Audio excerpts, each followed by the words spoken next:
Welcome to The Long View, the programme that looks for the past behind the present. As every accountant in the country knows, the tax year is now over, a new one has just begun. This is the season to tot up our incomings and outgoings, and to dream up ways to dodge the taxman and stay within the law. It's not a new habit. In fact, Britons have been coming up with clever ways to avoid paying tax for centuries. None cleverer than the wheeze they dreamed up not far from here, some 800 years ago. We come to Nottingham, here in the city's railway station, en route to a little village that's spelt Gotham, as in Gotham City, but pronounced Gotham. It's a place that may have played the most successful practical joke in history, spawning a volume of tall tales that was a bestseller in Britain for centuries. And to tell it, I'll be joined by, among others, an Englishman, an Irishwoman and a Welshman, broadcaster Ray Gosling, actress Fiona Shaw, and the sociologist Christy Davis. Ray Gosling, you're from around here, but you've never actually been to Gotham. No, nobody goes to Gotham. No, it's in the, beyond the suburbs. But nothing, people don't really leave the city, you know. And certainly not to go to somewhere like Gotham, so nobody's ever been. Even though you're from Nottingham, you've never been to Gotham, but you would have heard about it. Yeah, of course, everybody's heard about it, all over the world. Since I went to school, since I learnt, like everybody does, the little nursery rhyme. 3 wise men from Gotham went to sea in a boat with no bottom. So, you've never been there? No. We're on our way now. What do you expect to find there? I don't know. I brought a map, a 1-inch to the mile ordnance survey map. I've always wanted to go. I've always said to myself, you know, if one won the lottery, what would one really want to do and have real time to do something? And going to Gotham because of the song. So Gotham is not very far from here. Let's get on our way.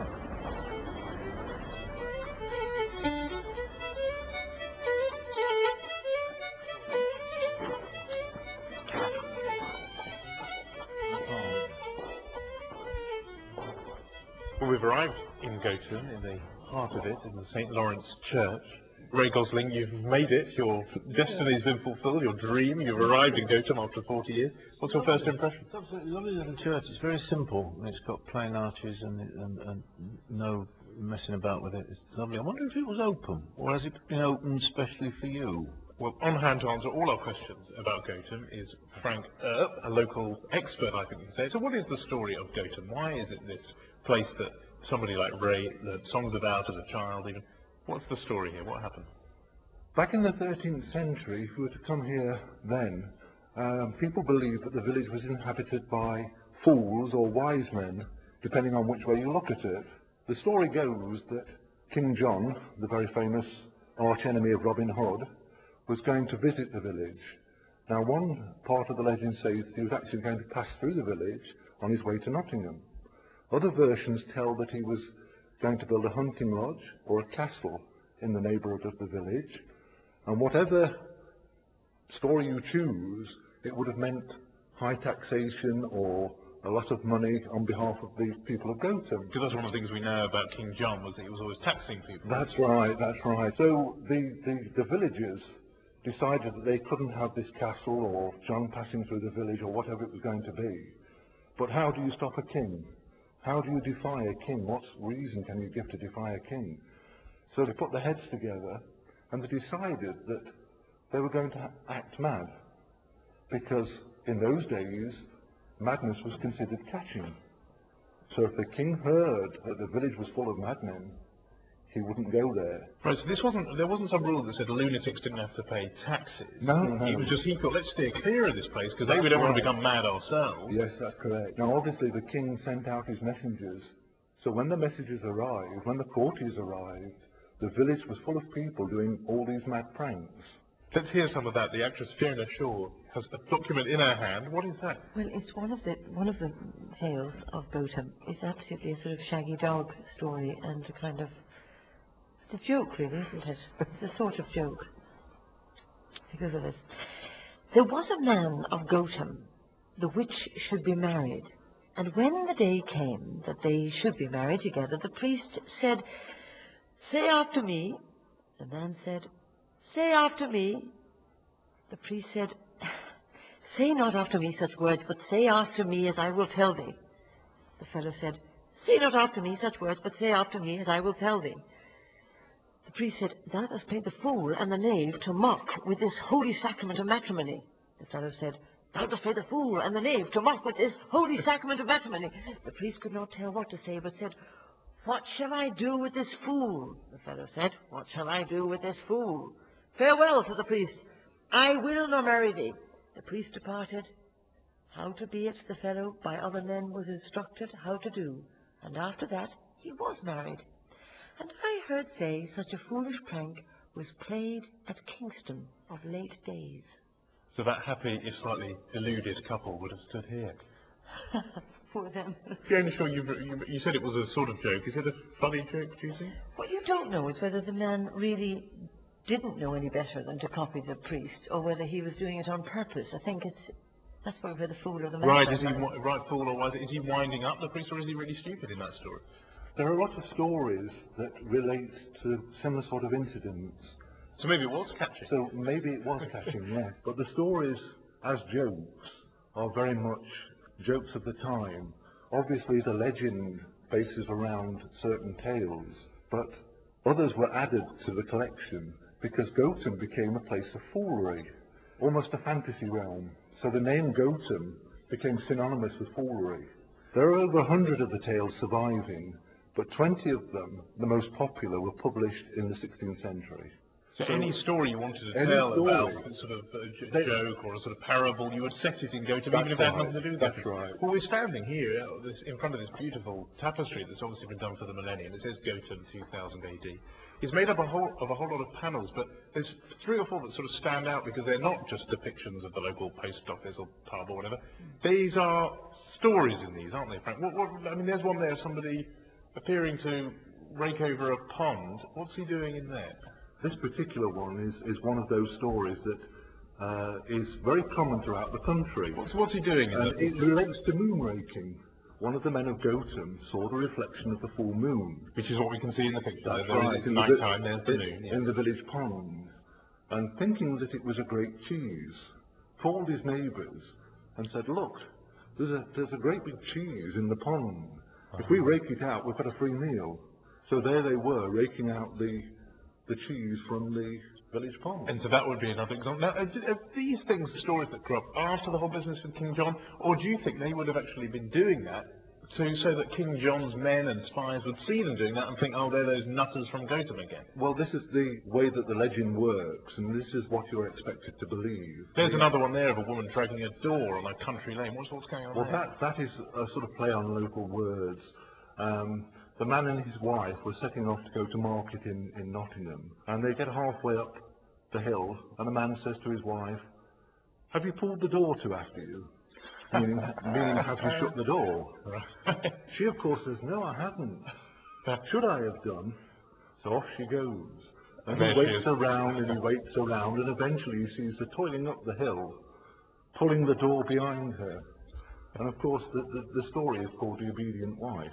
Very sure that's part of comedy, isn't it? Literal meanings, taking a word too literally. Yes, it's another. I mean, some of the stories seem to be sort of about surrealism of objects, or suddenly, and then some of them are about hyperliteracy, aren't they? Just taking everything absolutely. Maybe it's a comment really on the English language, isn't it? On local phrases meaning suddenly nonsense if they're taken literally. Yeah, and playing with the language. I mean, there's one there. Now, it's like a harlequin with a sort of yellow orb of some kind in his hand. What's going on with that one? Well, there's a sign, isn't there, saying to Nottingham, and there's another sign saying to Gotham. So presumably he's coming from Gotham and he's going to Nottingham and he's got a cheese in his hand and he's about to roll it, or it's rolling, or something's rolling down the hill. And this is the story. There was a man of Gotham, the which went to the market in Nottingham to sell cheese.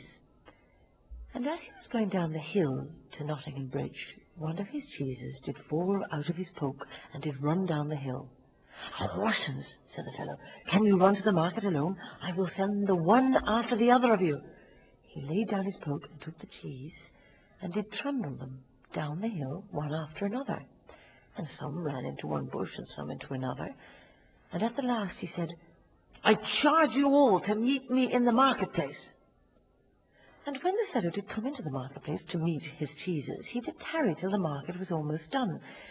Then he went about and did inquire of his neighbours and other men if they did see his cheeses come to the market. Who should bring them? Said one of the market men. Marry themselves, said the fellow. They knew the way well enough. He tarried still till it was night.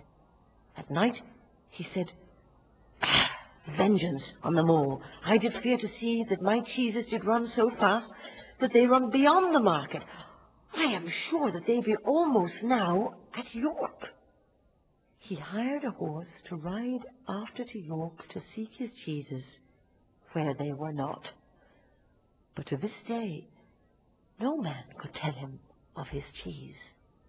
So nothing is too stupid for the Nothing people is who go too stupid or too illogical. Now, Fiona, is that another sort of comic device, really? Somebody talking to inanimate object like that, hoping that he can talk sense into his cheeses? I think it's slightly anxious, isn't it? There's a kind of anxiety that these people who lurk outside Nottingham, it's as though it's a kind of a trick by Notting people against people who don't live in Nottingham, and that they're all mad out beyond the hills. And this feeling that a man might know willfully that his cheeses went into a bush, but still wish that they had gone to Nottingham. There's something slightly sort of sad about it. I do agree. There is one more there that we can see, which shows a very sort of resplendent-looking bird, a cuckoo nesting. What legend does that one refer to? That is the legend of the cuckoo in the bush, and is probably the heart of the Gotham tales. Any evidence that's still around? There certainly is. There's a cuckoo bush mound on the hill just to the south of Gotham. Still now? There is still now, yes. Oh, so we should go there and we'll hear... I think we should, yes. And we'll hear all about the cuckoo. Most definitely.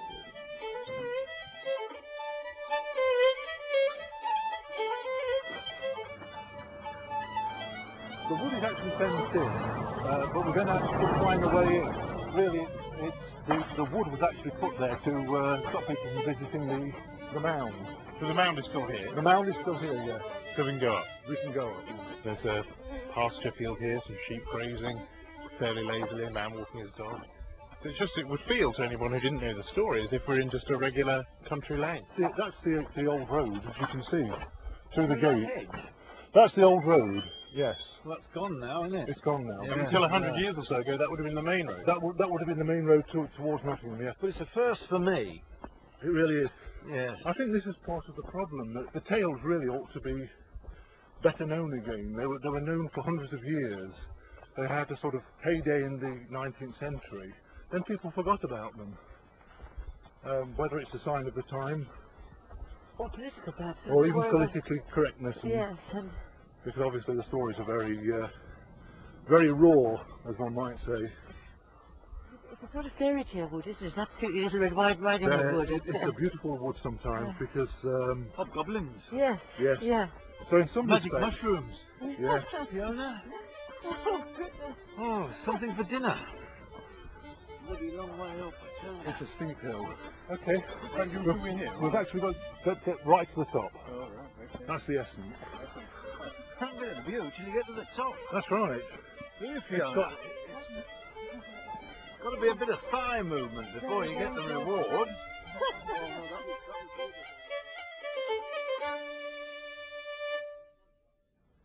Well, we've trudged up to the very top of Cuckoo Mound, where we're enjoying a very good and long view, I have to say, of Gotham itself on this clear and sunny morning. But we've come to Cuckoo Mound for a reason, because the memories are still very fresh in our minds of that tapestry we saw in the church of a cuckoo in a tree, and we know that's part of one of the Gotham tales. Fiona Shaw, you can enlighten us. It's the third tale, and it's a short tale and a sad one.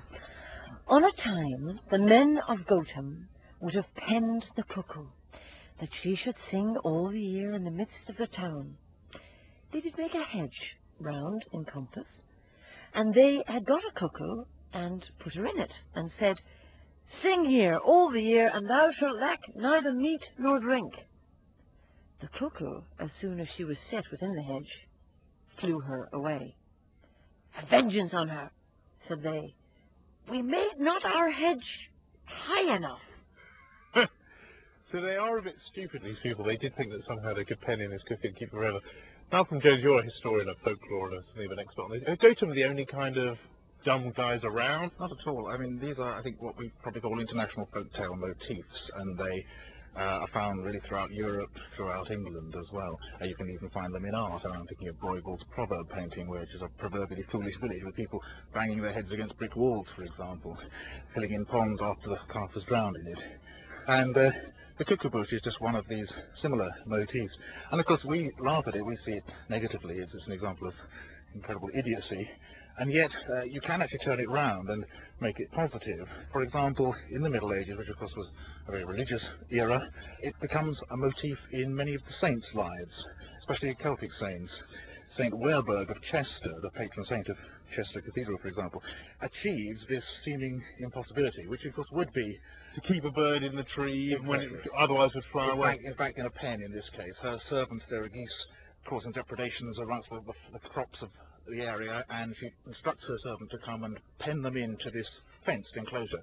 He thinks she's mad, of course, but because the saint is God's fool, as they used to say, then she is able to achieve this apparent impossibility. But this goes right back, doesn't it, to what we were hearing from Frank Erb earlier in the church, the idea that Gotham was either a town of fools or of wise men. That maybe it was depending on how you look at it. What you're saying is that these very same stories could be looked at the other way and indicate how holy even the people of Gotham were.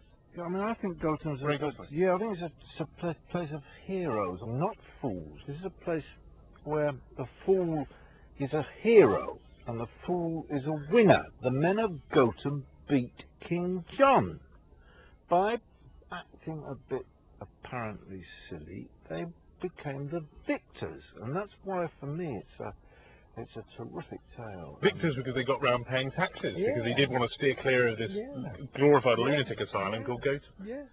But you're saying, Malcolm Jones, that it wasn't just Gotham, there were Gothams all around Britain and even beyond. Absolutely. The people of Norfolk have a particularly poor reputation in this regard. In fact, one of the earliest lists, it's an early 13th century list, attributes some of the same follies, the same foolish actions to the men of Norfolk. For example, what I call the humane rider. The Humane Rider story, well in fact Fiona Shaw has that right here. There was a man of Gotham did ride to the market with 2 bushels of wheat, and because his horse should not bear heavy, he carried his corn upon his own neck, and did ride upon his horse, because his horse should not carry no heavy burden. You've almost got to feel for them, haven't you, these people? Because they are unaware, I mean, they're foolish, obviously, but they're all hard. Yes, indeed. There's the sad story with the hare, for example. They are late with their rent, the people of Gotham, for their landlord, who I think lives in Newark, in fact. And they're rather worried that this will have drastic consequences, so they must get their rent to the landlord very quickly. Then one of them has the brilliant idea of sending it by hare, the hare being an animal, of course, that's proverbially fleet of foot. So they catch a hare, put the money in a little purse, tie it round the hare's neck, dispatch the hare. They argue first of all about whether it should go via Loughborough or via Leicester, and then one very wisely steps in and says the hare will know its own way best, and then they dispatch the hare.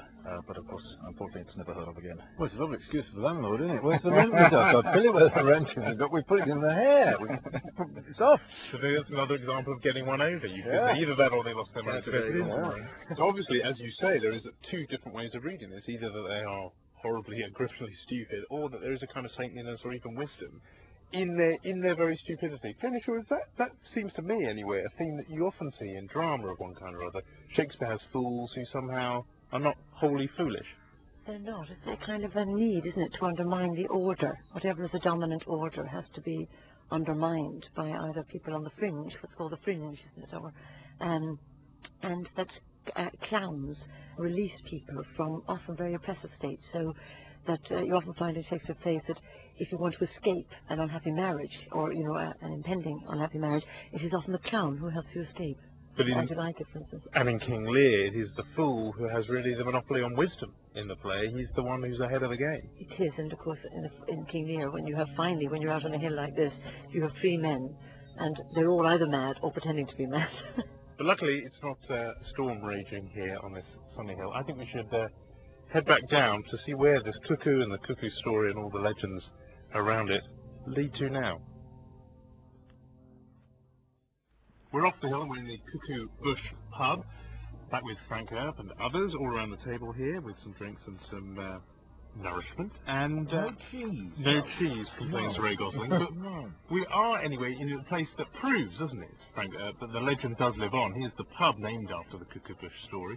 How come? Because there were lots of folk tales around. Why did this one have staying power? The name Gotham had become synonymous with foolery. So people talk about getting your goat and sort of kidding around and Well, sort of, perhaps the best one is a bird in the hand is worth 2 in the bush. like the cuckoo story. Like the cuckoo story. So Malcolm Jones, this body of legends lives on in the culture, and especially when you actually say this place's name the way it's spelt. Yes, indeed. In fact, if you're not from around here, you probably grew up saying Gotham. And indeed, there is actually a connection with Batman's Gotham City. So that's the New York, or the sort of mythical New York of the Batman stories, Gotham City. Absolutely. It's to do with Washington Irving, who started writing satirically about New York and calling it Gotham as if it were a place inhabited by fools, and it's I suppose it's a sort of satire. So he was truth. But the funny thing is that actually some Americans trace their origins to this place, and fairly well-known ones. That's certainly the case. Back in 1992, with the presidential election between Bush and Clinton, as it was then, Bush traced his ancestry back to Gotham, to the Lords of the Manor, to the St Andrews family. And of course Clinton, getting in on the act, whose real name is Blythe, not Clinton, obviously he's adopted, said that his ancestors also came from Gotham. Whether that's true or not is debatable, but it makes you wonder the wisdom of electing Gothamites as the most powerful man in the world. When voters complain that they've only got 2 fools to choose from, in 1992 there was some odd element of truth. Certainly, and of course you've got it back again with the new George Bush. Now, I did promise at the start that we would have an Englishman, which we have in the form of Ray Gosling, an Irishwoman in the form of Fiona Shaw, and a Welshman, like every good joke, and here he is, Christy Davies, who's something of a specialist, a writer and historian of ethnic humour, among other things. Now, here's Gotham, which is picked out as being a city of fools and idiots. Is that peculiar and unique to here, or is that something which runs through other cultures and other histories? It's universal. You can find towns in almost any country you like where the people are supposed to be foolish and where they tell jokes about them. For example, Lete in Spain, Homs and Hama in Syria. You name the country, you can find somewhere. Mors in Denmark. Mythical places that cultures construct to say they're towns of fools. Well, maybe. Sometimes they're mythical. For example, the Jewish Kelm seems to be mythical, even though there are towns in Poland called Kelm. But the others actually exist. You can go to Homs and Hama, and you can go 10 miles up the road, and the people are still today telling jokes about Homs and Hama and falling about laughing. Just like we're here in Gotham. And where you're from, Fiona Shaw, Ireland? I mean, people in Britain tell jokes about Ireland, but what do Irish people tell jokes about? Irish people tell jokes against Kerrymen, and I think it's partly because Kerry is this kingdom of Kerry, a very, very protected, wonderful county with very shrewd businessmen and farmers in it, and so the Kerry jokes are all things like, you know, Kerry dogs try and chase parked cars, or Kerrymen never go skiing because they can't find a lake with a slope. But in and fact, there's a Kerry rainbow, which is in black and white. there's a lot of that. But they also have, of course, down there in Kerry, a place called Kilorgan, where they have Puck Fair every year, where they put a goat up high, and it gives permission for people to drink even more than they do the rest of the year, for an entire week of folly. Ray Gosling, is it dodgy for us to be... I mean, there we were laughing about the Kerry jokes. I mean, Yeah, I didn't laugh. I did not laugh. You did not No, laugh. I didn't. I think they're disgusting. Absolutely disgusting. I've never ever told a joke in my life. I don't intend to. I think they're wrong. I think they're abusive. I think they're used always as a way to buttress the establishment in having something lower down that they can kick.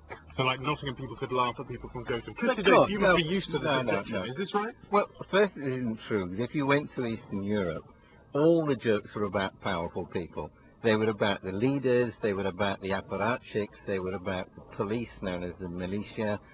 And the same thing in South Africa, when the Afrikaners were in power, people told Van der Merwe jokes. So it's all a question of situation. Sometimes it's the powerful people, sometimes it's the people at the periphery who get laughed at. Why was it in Britain that then the main jokes were about Irish people? Because there the power situation is the other way around, isn't it? Well, it's a matter of the centre and the periphery. It's the same that Kerry is at the periphery of Ireland. Ireland's at the periphery of Britain. Fiona Shaw, does that come as any kind of comfort, or if you hear an Irish joke now, does it still rankle a bit?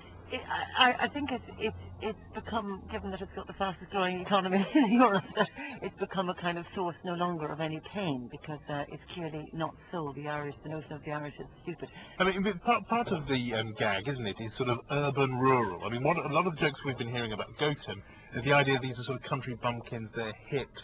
You know, in America you often hear jokes about people from the Midwest. the idea of sort of sophistication. I think Ray Gosling was saying that Nottingham thought itself more sophisticated than Yeah, lowly Gotham. putting down smaller places like Hena and Alfred and Mansfield and places like Gotham. It's with that metropolitan establishment way. I mean, I take what you're saying about how things were different in Eastern Europe and things were different during the Afrikaan power time in South Africa. But the general trend in my lifetime in this country has been that people who tell jokes are the bullies, and they're trying to get that majority of people to be on their side. I'm thinking of the way that the Manchester comedian Bernard Manning always treats Oldham. I'm not talking about the way he treats racial minorities, that's another question, but just the way he treats a whole lot of people who come from Oldham.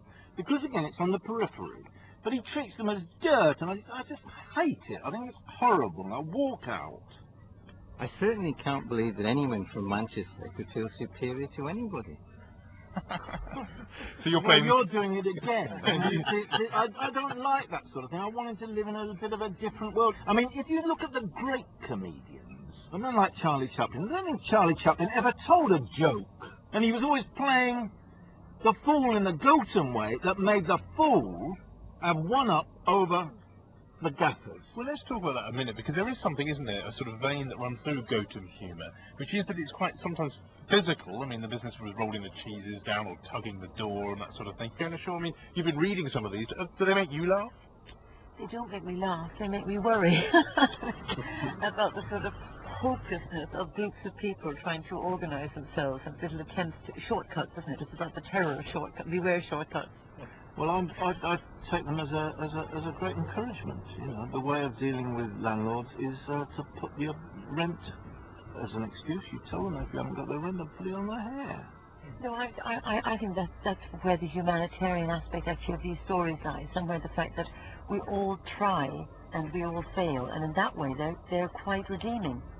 Is it your guess that people, even living here where we are now in Gotham, tell Gotham's jokes and stories against themselves? Do people do that? Oh, they do everywhere. I arrived here slightly later than you people, and you'd already gone up to the cuckoo place at the top of the hill.